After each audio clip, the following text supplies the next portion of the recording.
او درېیمه خبر پیغمبر ته الله جل جلاله په دې اولو حالاتو کې دا وکړ وانذر عشیرتک الاقربین.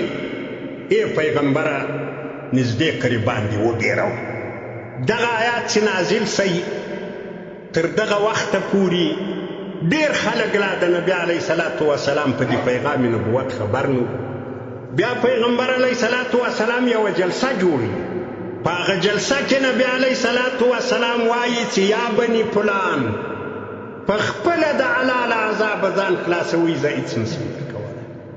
یا بني فلان په کورنۍ خلک راوبلل، یا بني هاشم، یا بني عبد مناف، یا بني امیه، یا بني نوفل، یا بني فلان، او افراد یې راوبلل. ای صفیه د نبي علیه السلام د پلار خور و، د زبیر بن عوام مور. ای صفیه ډېره پر ما ګرانه یې، زما د پلار خور یې. دنیا کې کله ما سره څه یې تېره څه غواړې هغه در کوم، لیکن د آخرت امید به نه راته کوي. په آخرت کې به په خپله ځان خلاصوي. نبي علیه صلات وسلام خپلې شیرینې لور فاطمې ته وایي، دا ډېره پر ګرانه چې فاطمې ته زما لور یې، زما د بدن جز یې، زړه مې په در خوږېږي. که زما په لاس کې څه یې ستا په کار یې هغه ته راته ویلی سئ، هغه زه در کوم، مګر د آخرت امید به نه راته کوي. داسې د ستا خیال نه وي. ګورئ دا خبره بخاري شریف راوړې ده، مسلم راوړې ده، بل کتاب راوړې ده. دا د عبرت خبر ده، د خالي اړوېدلو خبر نه ده. ښه داسې غوږ ورته ونیسه.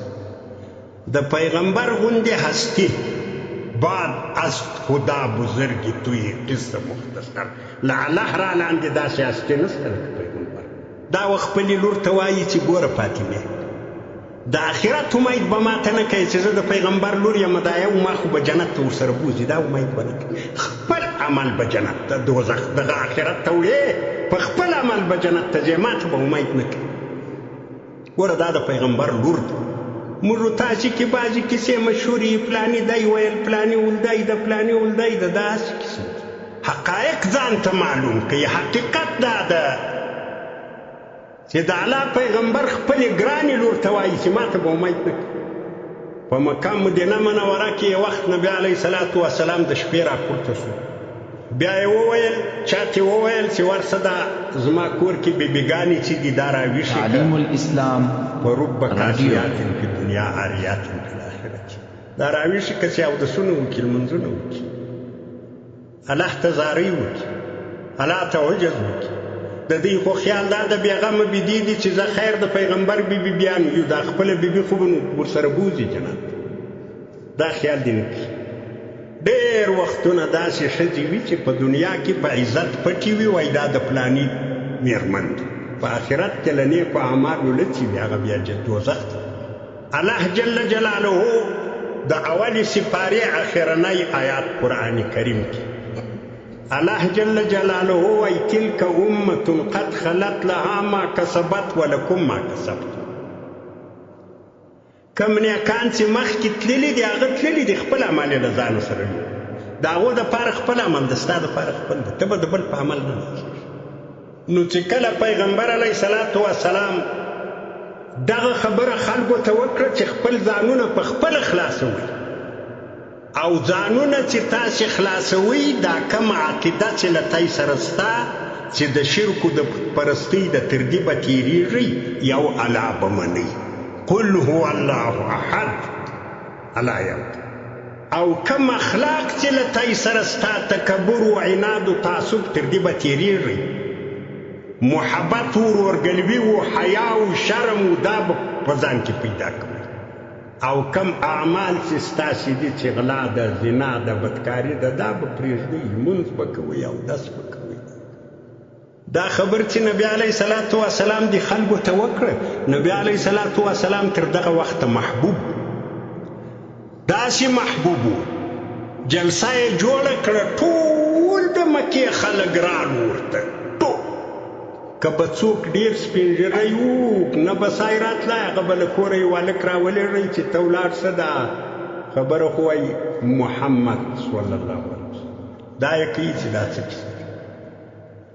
کله چې نبي علیه صلات وسلام دوی ټول سره را یو ځای شو، نو نبي علیه صلات وسلام ورته وویل خبرې له دغه ځایه وشروع کړه چې که زه دای درته ووایم چې د دغه غره په شا کې یو پوج راغلی ده پر تی علمه کوي تاسې ځانونه بیدار کړئ تا یې منئ که نه یې منئ دی ویل بلکل یې منئ لقد جربناك فما وجدنا جربناك مرارا فما وجدناك الا صادقا موږ خو ستا ډېره تجربه کړې ده څونه تجربه چې ستا کړې ده ته صادق خطه نو له دې وجې ستا خبره منو او بلکې تر دې اندازې منو چې زه یو شی وینم چې دغه ډبره ده ته راته ووایې چې یا ډبره نه ده دا حیوان ده زه د خپلې سترګې کاذبوم ستا خبر منم چې اوس ما سترګې غلطې دي تر دغې اندازې ستا خبر منم نبي علیه الصلاة والسلام ویل چې زما خبر منئ نو ګورئ قولوا لا اله الا الله تفلحون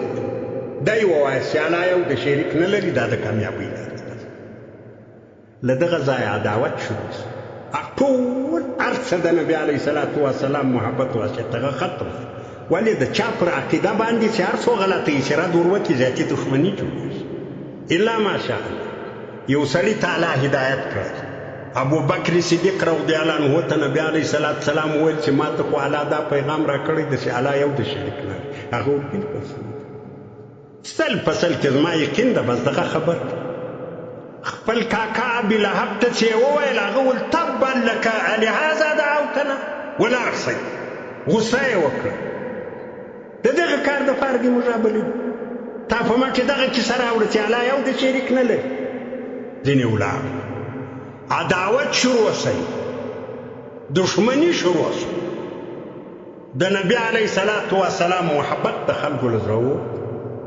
بلکې دا خو پرېږده چې محبت یې له زړه ووتی داسې سخت عداوت یې له نبی علیه الصلاة والسلام سره شروع کوي چې څونه ضرر رسېدل د دوی په وس پره و هغه ضررونه یې نبي علیه السلام ته ورسول په 14 کاله زندګي کې حتی آخر الامر په دارالندوه کې سره کښېناستو د نبي علیه الصلاة والسلام د قتل فیصله یې وکړه چې بل هېڅ چاره نشته د قتل الله جل جلاله پیغمبر علیه الصلاة والسلام ته وایي چې ځینې ووځه نبي علیه السلام ته